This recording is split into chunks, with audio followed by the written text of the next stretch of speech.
right. So, welcome. I am so excited, Lisa, that you have offered to join us today. First of all, my name is Jen McKinnon. If you don't know who I am the host of the Working Homeschool Mom Club and the Working Homeschool Mom Coffee Club membership community. And today I'm excited to interview one of our Coffee Club members, Lisa Marie Fletcher. So, Lisa, do you want to tell us a little bit about yourself, who you are, what you do? Sure. Yeah. Well, thanks so much for having me. I'm excited to be chatting today. You're one of my favorite people. So there you go. All right. So, hi, everybody. My name is Lisa Marie Fletcher. I run a website called The Canadian Homeschooler. I am a homeschool mom with 5 kids, 2 of which are technically finished, and 3 which I'm still in the trenches with. From the ones that I'm currently teaching are just 8 and 11, 12. So I have to make sure I tell people that because she wants almost 9, and then 11 and 16. So then the other 2 are 18 and 20. But we've been homeschooling since the very beginning. I started homeschooling because, yeah, my oldest wasn't quite ready to be in a school setting. And at that point, I figured I'm an ECE. I can handle kindergarten, no problem. Well, there we go. We waited all the way through to high school. So it was a little bit bigger journey than I expected when we first started. But it's been an awesome journey along the way. And then I started the Canadian Homeschooler 2010. I just had to back up in my head for a minute. 2010. So this is year 14. I started it because I wanted to have a place to share Canadian resources with other people. I had started homeschooling with my oldest with an American box set curriculum because that's what both my sister-in-laws were homeschooling at the time, and they were both using it. And so you do what everyone else tells you when you're first starting the homeschool. You follow along the club. And I started homeschooling with my American box set. But as I joke to other people, there's only so many American flags a Canadian can color before you think maybe it's time to find something different for your family. Nothing wrong with American flags. They're just not quite suitable for my Canadian little family. So I started looking for Canadian content at that time, and I realized there wasn't a whole lot out there. And if I was searching for Canadian resources, I'm sure that other people were too. So that started the Canadian Homeschooler. It was just a place for me to share Canadian content, and things kind of went out of control from there. And here I am 14 years later with way more pieces in my business than I expected from that day one. So I love that. So for those of you that don't know, I am Canadian and I used Lisa's website with my children. So I didn't have the American flag problem. What we had is the money problem. So for those of you that don't know, money in Canada looks completely different than American money. So finding resources that, especially in the money situation and then the geography, it was just hard. So I used her site all the time. And I was so excited when I started my own business many years after Lisa had started to meet Lisa Marie Fletcher and find out she was a mom just like me, human, not perfect, No, no, which will is really not claim important that to me. badge. Which is really important to me. So I bring that out because I want those of you watching to understand that you are watching 2 moms who, yes, have been working and homeschooling for a long time. We do it completely different, as we should. And that the things that you're going to hear today, I want you to take them with the lens of seeing how you can take what we're doing and make it work for you and your family. We're not perfect. We've made mistakes. We're just human and we're doing our best, just like all of you. So you've answered some of the questions that I had on my list already, which was, how did you get started homeschooling? I do have a question for you, though. Who inspired you to start homeschooling while you were working? Did you have like any mentors or family members or anyone that you kind of looked up to that thought, yeah, I can do this? Or did you just jump in, kind of like I did, and say, okay, this has to work for my family because we need to do this, and floundered around? Yeah, so when I first started homeschooling, I was mostly just working miscellaneous things from home. So I wasn't really, the Canadian homeschooler hadn't started yet. I was doing Tupperware part-time. I was doing some other, I think I was doing some bookkeeping for a family member. I wasn't really doing anything hardcore work at the time. Nothing official. So at the time, I just kind of made work around whatever I was doing. And then as the kids got older and I needed we when we first started homeschooling, we struggled a lot financially. We were way below the poverty line. We were living in geared to income housing. I couldn't afford any homeschool curriculum. We couldn't afford any extras. So everything we had to do was cheap and free as humanly possible because I couldn't afford anything else. I could barely afford food, and there were times we couldn't. So for me, starting my business became realizing that the Canadian homeschooler was more than just a hobby thing to share with other people. I kind of had to learn how to do my business around the family. So I didn't have a mentor to start with because I didn't know anybody that was working in homeschooling. Everybody was either homeschooling and a full-time stay-at-home mom, or they were working and their kids went to school. So that's basically where most of it went. I will say my sister-in-laws both were working in homeschooling, though I noticed thinking back to that, but I didn't actually like talk to them about the logistics of how they made it work because that wasn't really part of the conversation at that point. It was more just, how the heck do you homeschool? Right? Because I'm trying to figure out how to balance all my kids and school. And that was basically all we talked about when we talked about things. I'm not maybe if we'd had the opportunity to talk more about the struggles of trying to juggle full time because both of them own their own businesses and so or their family does and their whole family works together. So it was a lot of maybe not, maybe I'm wrong, but whatever. They both had positions that they required, but again, we didn't talk about that. And maybe we should have, because I think that could have helped both of them in the struggles that they had with their homeschooling over the years. And they eventually, all their kids went to school because they just couldn't juggle all the pieces. And so maybe if we'd been able to support each other a little bit more in our own journeys that way, we may have all succeeded, whether that's the goal for them or not. Their kids have done great and fine without being homeschooled. I'm not saying they had to be homeschooled, Yeah. but it's not really something we talked about back then. And so we just struggled along and tried to make pieces work as best as we could. Yeah, I agree. I was saying when I look back, there was a mom who was working and homeschooling, and we did not have that conversation because when I started, I wasn't a working mom, I was a homeschool mom. And then, so I Mhm. was a homeschool mom first, and then I returned to the work system. And by then they had moved out west, and we no longer had that connection. So I did, much like you, everyone was either working and put their kids in public school or Mm. homeschooling and stayed at home. So at what point did you realize, and I do realize that success looks different for everybody. We all define success differently. But at what point did you realize, okay, I can do this? I can work and homeschool at the same time. Well, if you ask my husband, I've been eternally stubborn, so I just make things happen whether he likes it or not. So I think at some point I just decided this was going to work whether I liked it or not because I had to make it work. Mhm. I I know that in so for a long time before I started the Canadian Homeschooler, I actually ran a different blog, which was like a family review blog. So I was like one of those mummy bloggers that did reviews of different company products. And I worked with a lot of companies and I did a lot of things like that. In about 2014, man, I don't remember. 2014, I think. I met with a mentor of mine who runs business stuff, and he said to me, "Listen, if you're going to be working on two sites, you need to decide which one's the most important to you because you're going to burn yourself out. And so you need to make a decision." And so after much thought and decision, that's when I shifted my focus to the Canadian homeschooler instead of being the mummy blogger still.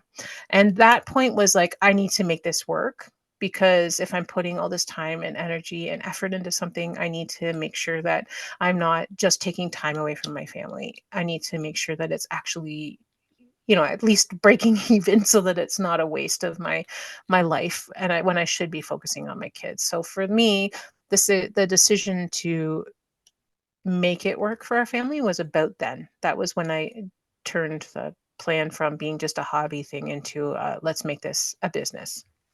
Yeah, I love that because I always say it's determination. Or Stubborn. sometimes stubborn determination. It's because, everyone's like, oh, how do you, and the real, I had to. The public Mhm, school system wasn't a place for my children. If I wanted to put them back, and yes, we had that discussion a lot, but mhm. they always chose no to stay. They wanted to stay with homeschooling. So it wasn't so much as a choice of whether I was going to do it. It was going to work. And these were the ways I was going to make it work. Yeah. So I love that.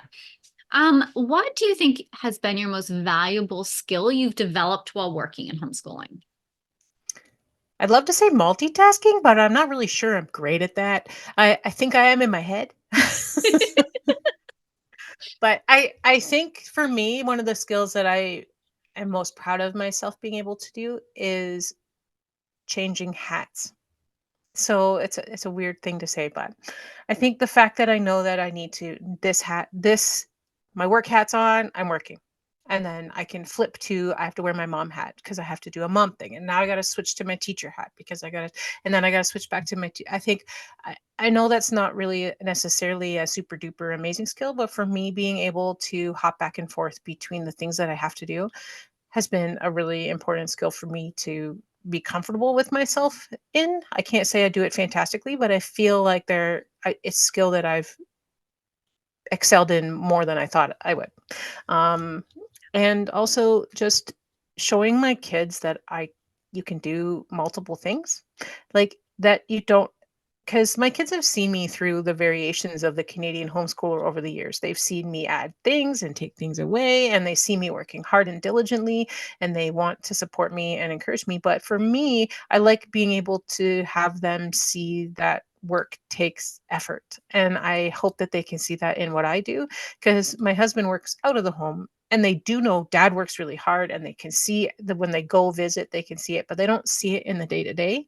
They only see it as a word of mouth or through pictures or whatever. Whereas I'm at home, and even though the work I do is online, so it's not as visible as, some manual job, it's still important for me to be able to show them that skill that working takes effort and for them to be able to see what I'm doing and how they can emanate that themselves. They may not, but at least I'd like them to see that. I love that. I love that because it is such a bonus of being a working mom. Hmm. Personally, I always found, and very much related to that, is them watching me try new things and fail Hmm. because I have two kids who struggle with failure. They don't want to fail. So it's like them seeing me, oh, I failed and I tried something else, and okay, I'm still okay, and we're still learning new things. And, as homeschooling parents, we always say, oh, life is always about learning. But when we show them that we're Hmm. learning new things, I think that's so important. So that is awesome. So I was going to ask, do you think there was a significant challenge that you faced while juggling work and homeschooling? And if so, how did you overcome it? So in the last year or two, I actually started working part time out of the house as well as my business and trying to homeschool and deal with challenging medical needs with some of my kids. And for me, I would have to say that the biggest challenge I faced is the guilt that comes with trying to juggle all the things because I never really feel like yes, I talked about the hats and being able to change my prioritization on the fly. But I often feel like the kids get bumped, right? Because I have to get this done today, especially the job that somebody else's when accountable to somebody else. I have to get things done within their deadline, so I have to do it. And I feel like sometimes that makes me feel guilty for not prioritizing the kids the way that I want to do that. How do I overcome that? I'm not sure I have, except that I know that when I put my mom hat on, I try really hard to put away the work stuff, the Mhm. phone. Like I try not to answer the phone. I've been working hard on setting boundaries about I am not available right now. Whether that's for the job that I do outside of the home, whether that's for the job that I do for myself, I try really hard to be like, I can't, unless it's an absolute emergency, my kids need to come first right now. Plus, the other thing I've been doing is setting aside days that are special for the kids. So it's like, we're going to go do the zoo today. Or, we don't go on a lot of field trips because I can't afford a lot of field trips, but with the free and fun things that we can do, even if it's, hey, we're going to the park today, we're going to bring a picnic and hang out or something intentional. And they don't even care if I'm paying attention to them when we're there. They just makes them feel special that I've done something intentional with them that makes them feel like I'm prioritizing them. So, we just went this past weekend to a science day and we had a whole day where we just spent the day doing it was a free event that was run by the community and we were able to go and learn got lots of hands-on experiments that maybe and tried out robots and stuff that we could never afford ever, but they absolutely loved. And so now I've got my little message board from my kids full of links to Amazon with all the robots that they would like to buy. But I'm like, "Good news, you can get a job. You're 11, you can make money. Figure it out. This is your new project." But, we so I think trying to it's amazing how we can let that guilt just feed us.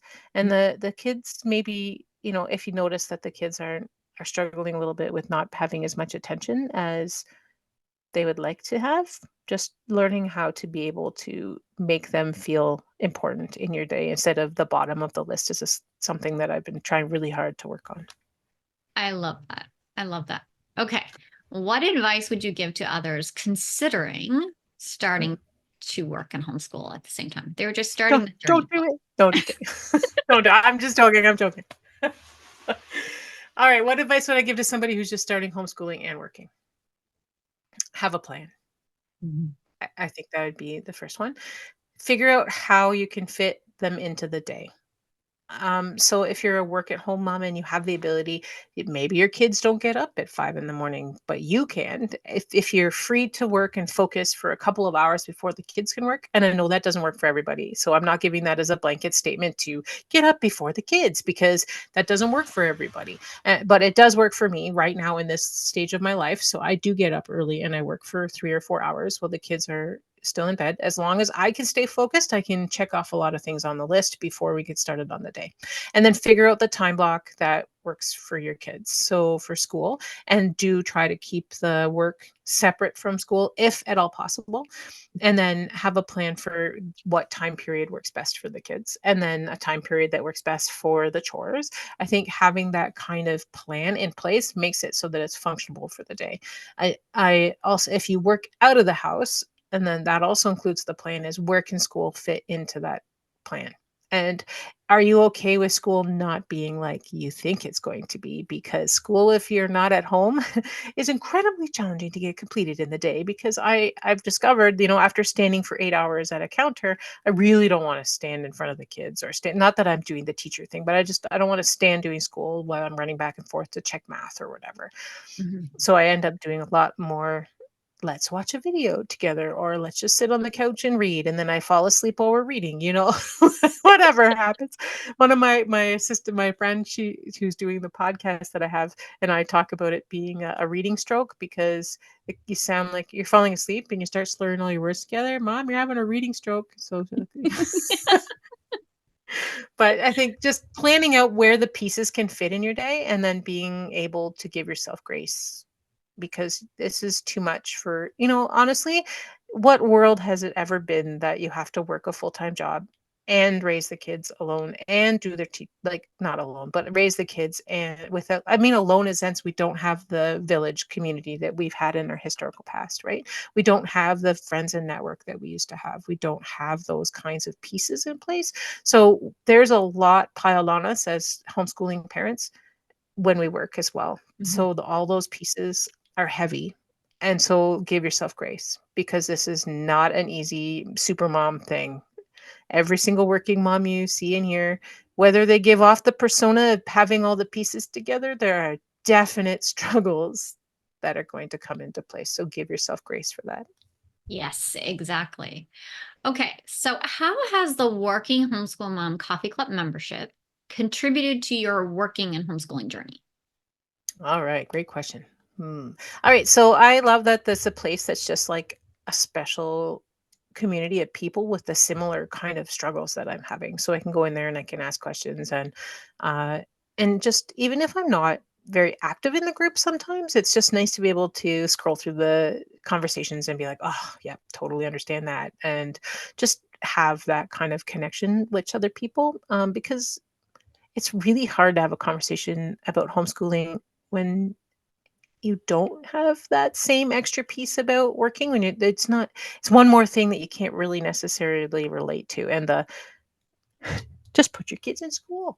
No, I don't want to have that conversation, right? Yeah. So although we've talked about it, but I just mean the idea is having a place where you can talk about homeschooling and working and have people understand and appreciate the struggle that you have. Yes, I agree. So, what would you tell others who were thinking about joining the Working Homeschool Mom Coffee Club? Mm, okay. Um, what would I tell them? I tell them that Jen's an awesome leader facilitator, whatever word she likes to use for it, that she's super compassionate and kind. And there are so many resources that she offers in there. I will be truthful that I mostly just use the coffee club as a community network, but I know that there's a ton of extra things in the back end that I don't necessarily take full advantage of because because I've been doing this for so long, I don't always need all the resources that are available. But Jen has a ton of things there. So my advice would be for somebody who's looking into the coffee club would be to see what's included and see how that will actually help you, because maybe you don't need a certain thing at this point in your journey, but something else that she offers is really what you need right now. I apologize because I don't use all the pieces, so I can't like promote one of the thing over the other, but I do know she's got like planners and she's got lots of conversation videos where she's talked about people and she has a regular conversation, and the Q&As are fun. I've been in a couple when I've managed to coordinate my life, find that gap of moment to be able to come and hang out. So I know that it's just I'd say take a look at all the things that are included and see what pieces will work for you right now. Mhm. Awesome. Thank you so much for sharing, especially your personal journey and some of the things that you've done to make working in homeschooling work for you and your family. I really appreciate it. Thank you for buying out the time. I know as Yes. busy moms, this is very precious. So I No appreciate it. worries. No problem. Thanks so much.